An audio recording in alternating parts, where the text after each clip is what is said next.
Hey folks, the Desert Artist here.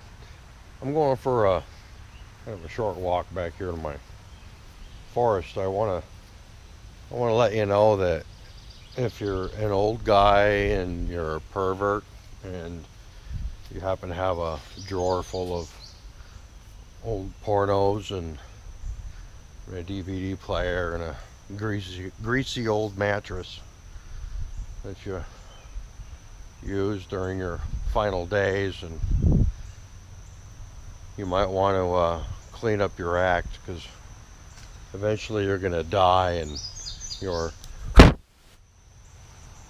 eventually you're going to die and your kid's going to have to end up uh, throwing away your porn stash. um, it happened to me. um, my dad passed away in stage 4 lung cancer. Uh, he had offered to buy me a generator set up to run the house in case of a power outage. um, and he had asked me to get a quote and find out how much it would cost, and he would get it for me. And I was like, great. So it took me a little bit to get the quote and everything, and went to call him back. Tried to call him on Easter, and I got no reply on Easter. And then I tried to call him a couple days after Easter, and there was no reply there either. Um, so, long story short is, I got no reply, and so I started calling around hospitals. But I knew what hospital was his regular one, and he had been admitted. Apparently, he had fallen and injured his kidney, and well, because he had both of his legs lopped off because of diabetes and not properly taking care of himself. And what I mean by that is he had diabetes. He was an old man, and his feet were cut off because he refused to accept that he had adult onset diabetes. And he ate poorly, he drank, he was an alcoholic, he smoked. His whole house reeked of everything that I got, everything I was able to get, absolutely reeked of cigarette smoke. Um, so, needless to say, long story short, is this is my forest area back in here. Um,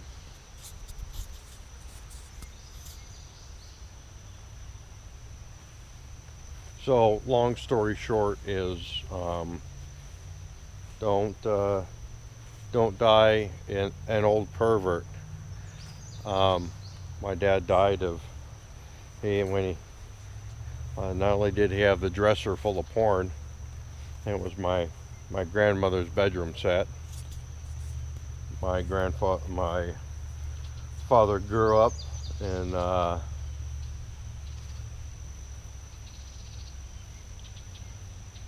in Seattle, Washington, and he lived in the same basement that he grew up in until my grandmother passed away. And then he inherited that and couldn't afford to pay the property taxes because they were so high. So he had to sell out, and he sold out and got a condo. And he did some sort of a backyard, unsecured backyard deal where he would get a certain amount of money per month, annuum, I guess, so he wouldn't have to pay all the property taxes or death taxes or something or other. I don't know. Um, but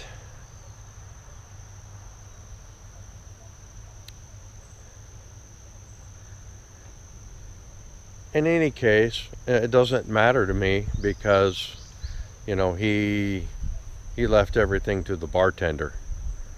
So he didn't leave his only son anything that I know of other than familial stuff, which is a hope chest full of Boy Scout uniforms, and my uncle who died in the Korean War, and some of his stuff, and that's it. So that's okay. I'm good with that. I'm good with that. I don't have to deal with trying to pry money out of this some sort of backyard deal where there was an unsecured amount for, you know, a couple $100,000. I don't have to deal with it. Maybe he's had some sort of thing he told with the bartender to you know, if I don't create a ruckus, maybe leave me some money. I don't know. For right now, he was a drunk pervert that you know, he had big, huge binoculars that were sitting outside his window so he could watch everybody through the windows or whatever. He lived up on the second floor of an apartment complex in Seattle.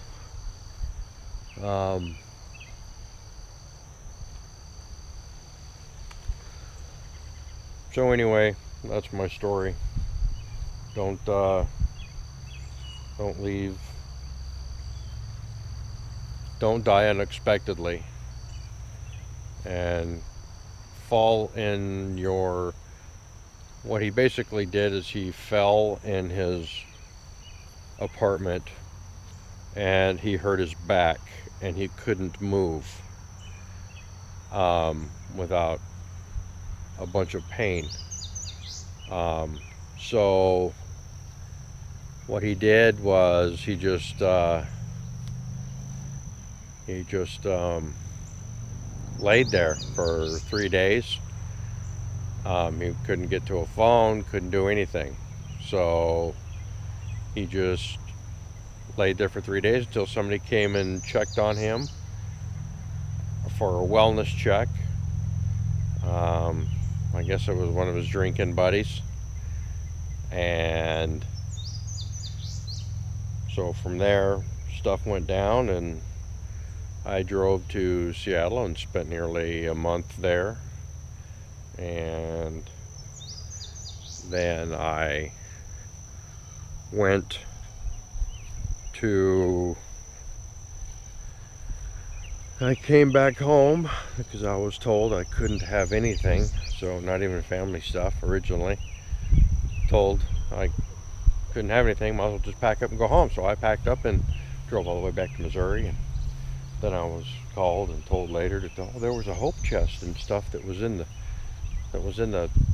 apartment that they're going to throw away in like a couple days. And I was like, I was told that I needed to drop everything and go back home because they had inherited everything. And well, she had the bartender. This was the bartender. She had no interest in anything familial. So anything that was in the apartment, she had no interest in. His dirty clothes, his diapers, his knee socks because he had prosthetics because he didn't have any feet. So,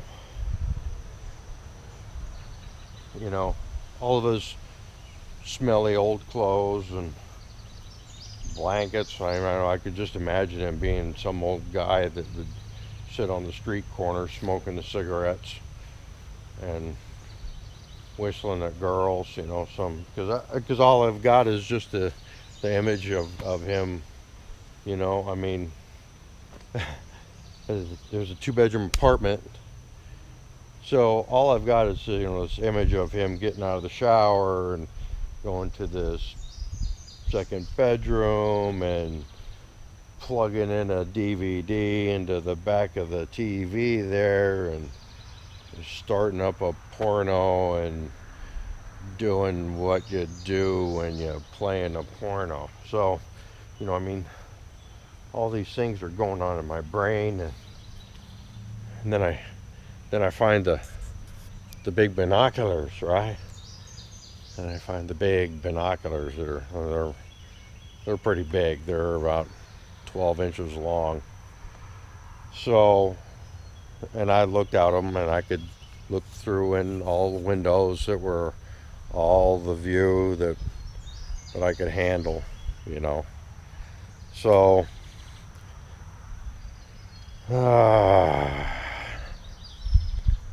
that's all I can think of is the last images of my father he was some guy that was doing all the stuff that you can imagine that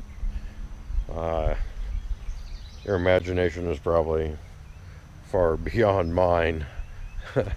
There's some I am only one, and you guys are out there and you've got more. So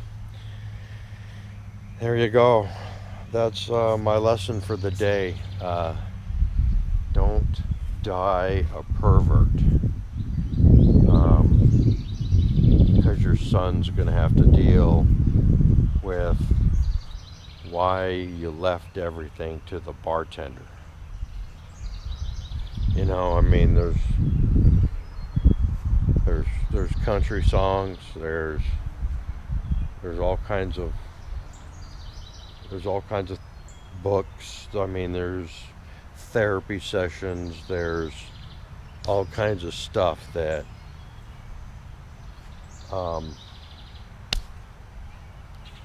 going on in my brain that probably shouldn't be going on in my brain. So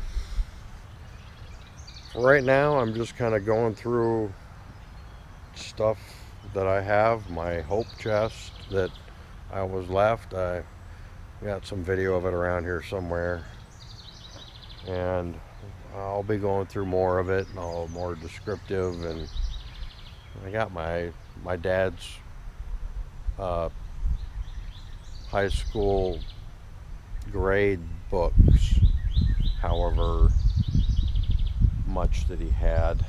We'll see what similarities he and I had. It will be fun to go through. I'll talk to you later. Bye. Damn skaters, boy, howdy. All right.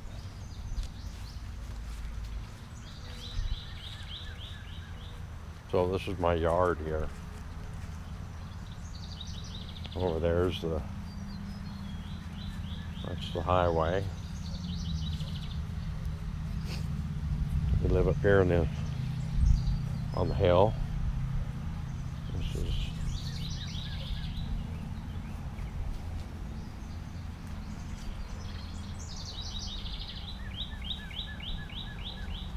checking out my yard here. This is my grapevines. There's some grapes on there.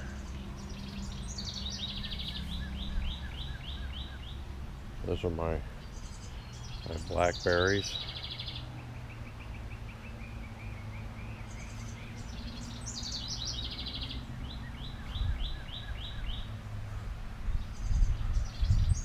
More grapes.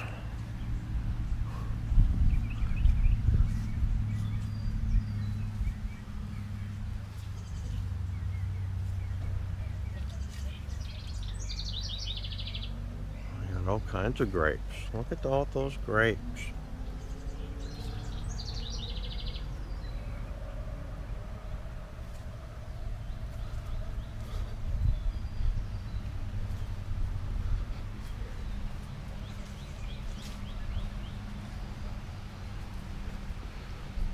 This is pretty much the only thing we got to cover up really right now is get how to cover up that propane tank so it doesn't look like a big propane tank.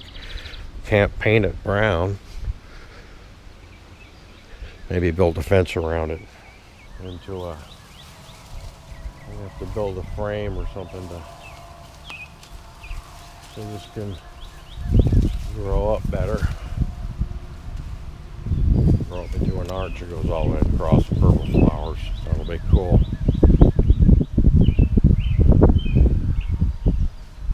This is my wildland area that I'm working on.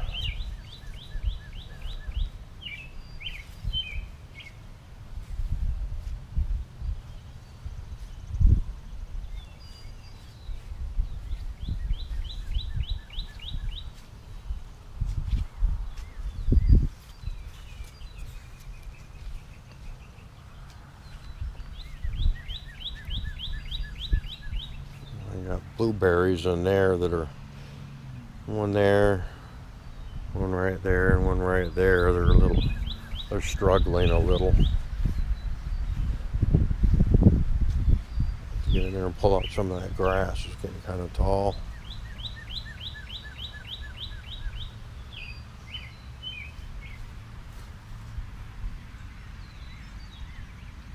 Cute little poppy.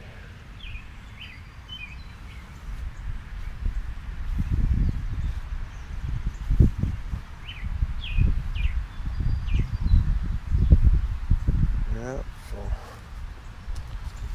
looks like I gotta plant that right there. I gotta plant that, I gotta plant it somewhere. Got one there. I'm gonna plant it right there.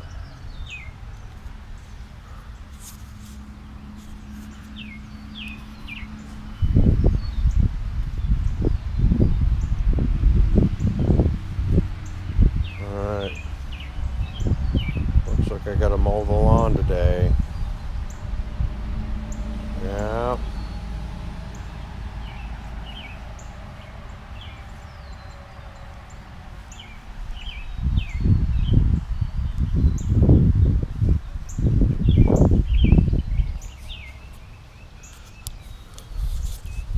There you go. That's been a short tour of property and a little explanation of my heretofore, my relationship with my father and internal emotional struggles, how I'm dealing with it, how I'm growing from it. That's what's going on right now. Thank y'all for taking the time to watch and be a part of my life. Thanks for sharing.